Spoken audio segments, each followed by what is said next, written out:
Hello, everyone, and welcome to another one. Actually, our first World Tour preview of the 2025 season. And as always, I'm joined by Patrick Blake about who's cycling. And today we are looking at Tour Down Under, a very interesting race despite the time zones.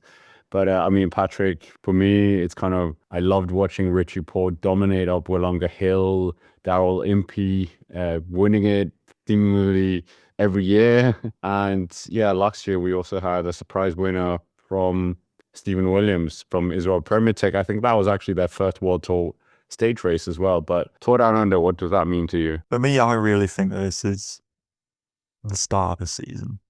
I know that some people like to think that it's if we're kind of opening Not the account. Omloop Het Nieuwsblad or GP Marseille. But so much racing happens before those races. I feel like you have to be a cycling fan who kind of is a bit old school and sticks their head in the sand and kind of disregards races. I feel like for me, I can't. I'm already raring to go. I'm super excited. The Tour Down Under is really like me, just like smashing it out the blocks, like 100-meter runner. Just yeah, honestly, I've had a winter of like not really thinking about cycling that much, and now we're back, and I'm dead excited, and I'm looking forward to doing a preview today. Lies. We were thinking about Pitcock to Q36.5, but he's not here, so we won't discuss too much about him. But anyway, Patrick, we might as well get into it. What does the route look like for the 2025 edition? A bit of a different route to what we had in 2024. We have 6 stages on the cards. Last year, you'll remember there was quite a few sprint stages. This year, there's certainly a bit more elevation gain, and that's certainly kicked off in stage 1 from Prospect to Guamaracha, 151 kilometers, taken in 2 loops of the Berry Hill climb, which is 1.5 kilometers at 6.6%. It's a category 2 climb, so that's going to give some good opportunity for somebody to get the KOM jersey, no doubt from like the Australian national team or something like that. A couple of them are looking kind of on fire at the moment if you've been keeping tabs on the Australian national champs, but it looks like it will more than likely end in some sort of sprint. The main question being, can Sam Welsford, the recent Australian crit champ, get over these climbs, because he is without a doubt the fastest sprinter in this race. Stage 2, we go from Tanunda to Tanunda. It's 128.8 kilometers, and we're taking 3 ascents of Mengler's Hill, which is 2.8 kilometers at 6.6%. These are all category 1 climbs, so again, plenty of KOM points up for grabs. And this is certainly one which is a bit of an in-between, where if a very coordinated attack came from some GC riders and some other teammates, you could see a relatively select finish. Or if it's relatively cagey, you'll see the more versatile sprinters be able to survive, and likely it'll be a bit of a reduced sprint on stage 2. Stage 3, we go from Norwood to Uridler, which is 147.5 kilometers, beginning with Norton Summit, which is a category 1 climb. The main thing being there's a category 2 climb, which is 2.7 kilometers at 7.7%, and this crests with 6 kilometers to go. So I think this is going to be some sort of a GC day, because it's just too close to the finish line for there to be no GC action on this sort of day, or at least I hope so. Maybe that's just me being overly optimistic, but I think there'll be some attacks here on stage 3. Stage 4, we go from Glenelg to Victor Harbour, 157.2 kilometers. The main feature being the Nettle Hill climb, which comes with about 20 kilometers to go. It's 1.8 kilometers at 8.4%. It's a category 1 climb. It's a climb where we saw in the past some attacks going from, like, I remember back in the day, it was like Rowan Dennis and stuff were really lighting up this climb, and it was a reduced sprint between him and Mauro Schmid and some others a couple of years ago, I believe, into Victor Harbour. So generally, you can see a bit of either a reduced sprint or a small group finishing together on stage 4. Stage 5, we go from McLaren Vale to Wollonga Hill. 2 ascents of it, of course, 145.7 kilometers. Wollonga Hill, if you're not familiar with it, which would be kind of crazy, but maybe we've got some new people into cycling this year. It's 3.3 kilometers at 7.4%, obviously made famous by Richie Porte, winning it many, many years ago. Well, I say many, many years. He won it many years on the bounce, but last year we saw, it was Oscar Onley who won up here last year, but that didn't get him high up enough in GC. We saw a really attritional kind of close battle last time, and I think we're going to be in for something pretty similar this time around as well. And then stage 6 is the flattest stage from Adelaide to Adelaide. It's 90 kilometers. It's just like a Kermesse style sort of thing, like an elongated crit, I suppose. It's got some very small, shallow climbs in there, which are category 3s just for the KOM classification in case it hasn't been rounded up by then. But this, in theory, is a perfect opportunity for the recently crowned national criterium champion, Sam Welsford, to try and pick up a victory at the end of the week. Nevertheless, we might as well go into the favourites, who's going to be winning this. And as always, we'll start, well, as always, we've not actually done Tour Down Under as a preview together. So we'll start with Jayco Euler, the semi-home favourite team, because now they're also kind of Saudi back. But big history with this race, won it in the past. But how do you see that home Australian team faring here? And who's their leader? Well, they say that they have a dual-pronged GC approach with Luke Plapp, and one of my favourite riders, Mauro Schmid, is also going to be heading up this team, which is an interesting combination. There's no Michael Matthews here. There's no Caleb Ewan here, although that might be because there is some media turmoil going on, but that's probably a whole different story for a whole different day. It's fully GC focused, this team. I'm not sure how it'll go. Plapp is a strange one. I saw that the other day. He has never won outside of Australia. Obviously, that's fine because this race is in Australia, so that statistic doesn't really kind of hold much water here. Like, he has won this race, but it was in the COVID edition where it was more of a glorified sportive, like multi-day. I'm not counting that one. That one. It didn't really count. I don't know about Plapp. I'm not sure. I think he would prefer to have a time trial in here. I think it'll just be quite hard to break the competition. Don't fall into the Plapp trap. The Plapp trap. Oh, God. No, don't want to do that. I'd actually favour Mauro Schmid, and maybe that's just my bias coming in, but I think Schmid's got a faster turn of pace and could compete for bonus seconds. And this is a race which has come down to bonus seconds in the past, so they've got a dual-pronged approach. We'll see how it goes. Yeah, what happened to Luke Plapp? Because he didn't start stage 4 last year. He had like a bad crash last year. Well, it would be good to see him actually have a good, crash-free race. And the Caleb Ewan story, we won't go into it, but it is a strange one. We might as well shift our focus over to someone who has actually won the race, and he did that last time he was here, and that was Jane Vine. Super nice guy in real life. And also another friend of the channel, Julius Johansson, is also going, their new rookie for the team. Yeah, UAE Team Emirates, Patrick. I mean, it's another, they always feel a strong team, but this one is quite strong. And I don't believe they've actually won Tour Down Under, if I can recall. Oh, wait, they have. J-Vine. J-Vine won it a couple of years ago, what was it? 2023? Yeah, he missed it last year, and then, Yeah. But, he's been looking pretty decent. He just finished second in the Australian TT Champs, just behind Luke Plapp. But they were only separated by 8 seconds, so they're obviously both in good form. They've also got Narvaez, recent signing. He finished second in this race last year. He was third up Wollonga Hill last year, so it's quite surprising, actually. I read UAE Team Emirates XRG, their press release earlier. They say that Vine is the leader for the team. I find that quite surprising. I'd probably still think that Narvaez could be a competitor to win this. So a little bit confusing. I thought that they'd have a dual leadership, but obviously they seem pretty confident in Jay Vine. I think that he's a big favourite to be competing for a podium, if not going for a win here. Avid viewers of the Tour of Austria, which there aren't many because they decided to put it on during the Tour de France, but Narvaez cleaned up that race, I think 2 years ago. I think he won like 3 out of the 5 stages. Very punchy riders, we've said in the past, and I think this is a perfect Narvaez race.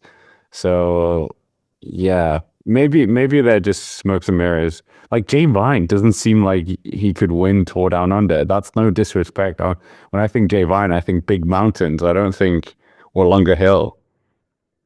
Yeah, I think he could win Wollonga Hill, but I think that it's going to be a race which is going to come down, like I said, to bonus seconds. There's enough stages which are not hilltop finish and will require some level of sprinting to get those minor seconds. And I just think that Narvaez has got a greater ability to do that than Jay Vine.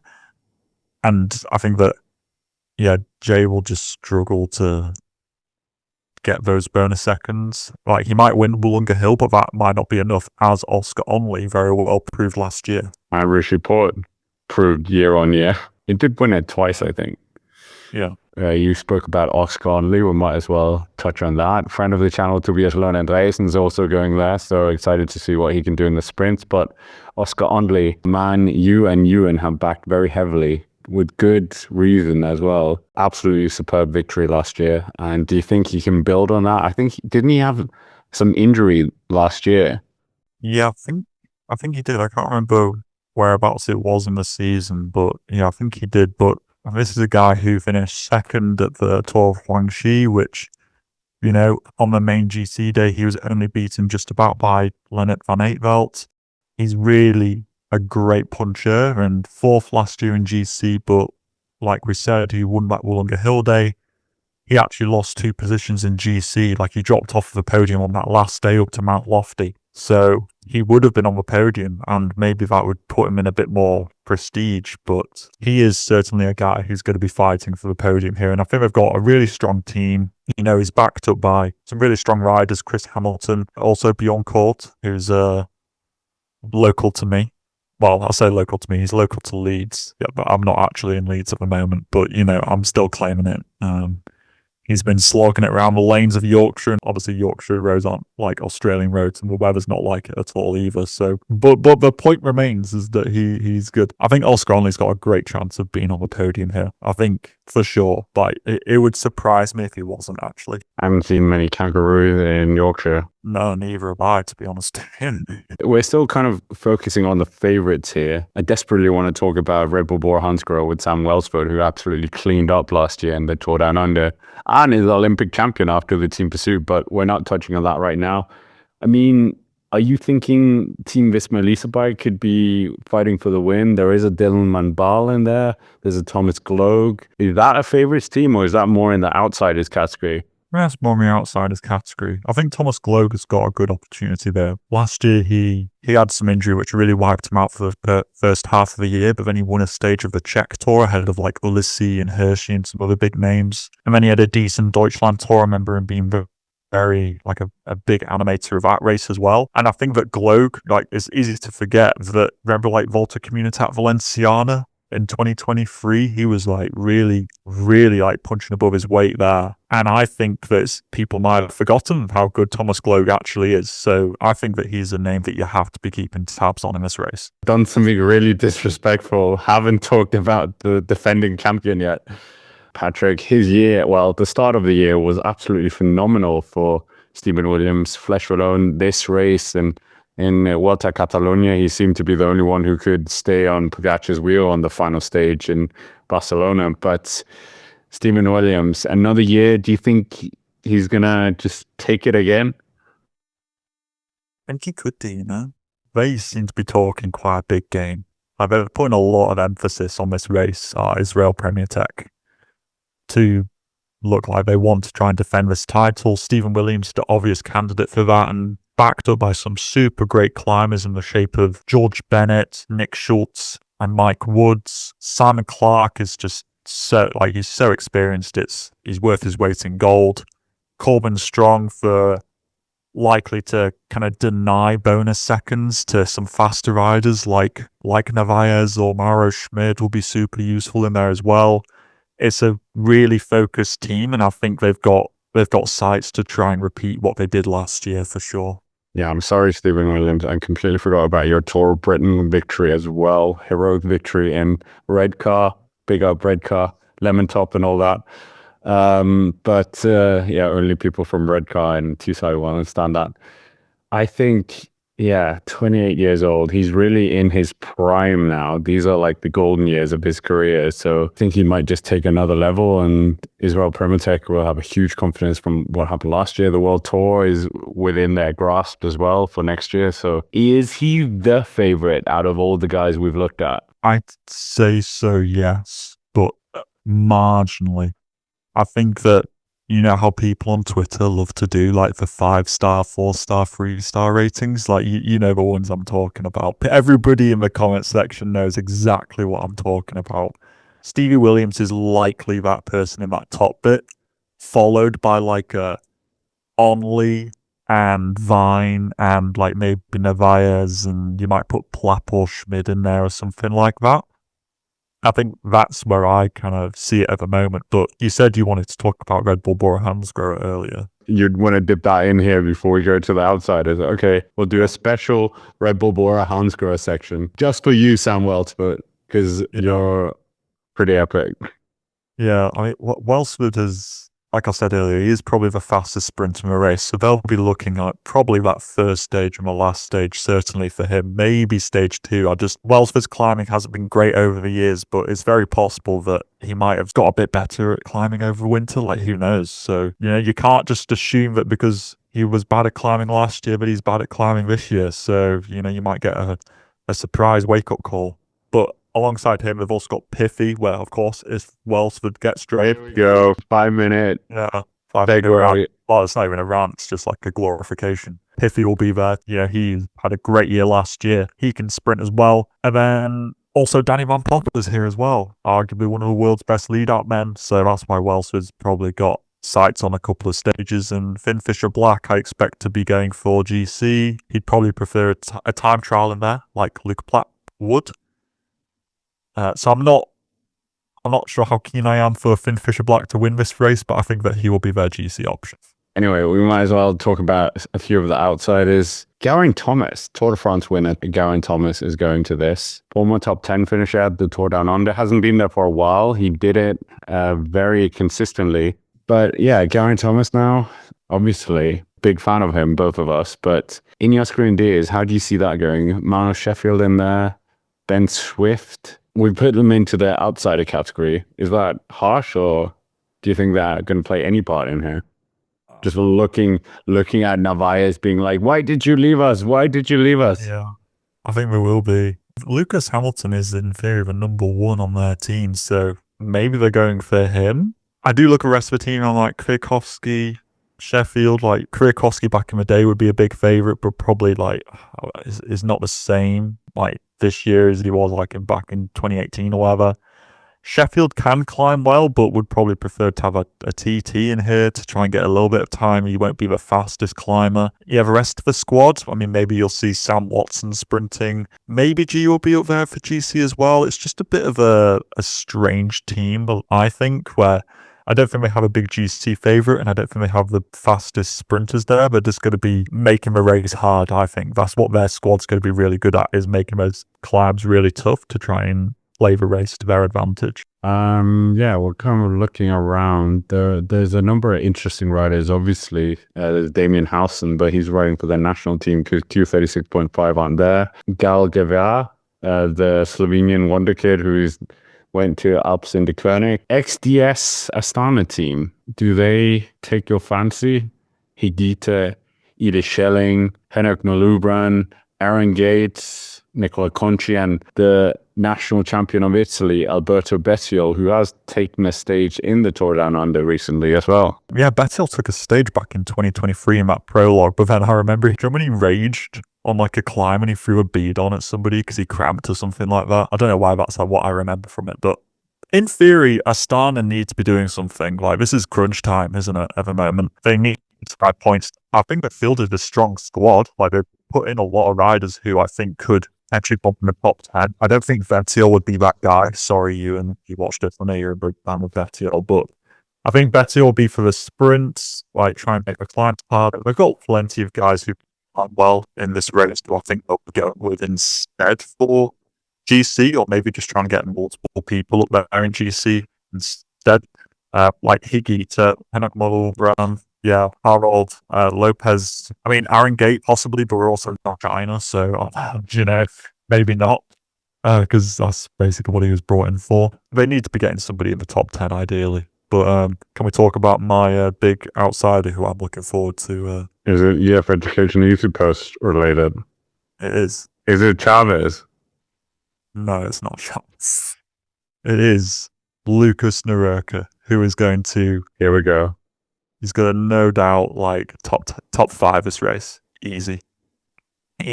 Trust me, he is. People may be like, oh, some people may not know who he is, but people will know what I mean. Like, this is a guy who finished 3rd in that Dauphiné stage, won by Derek G.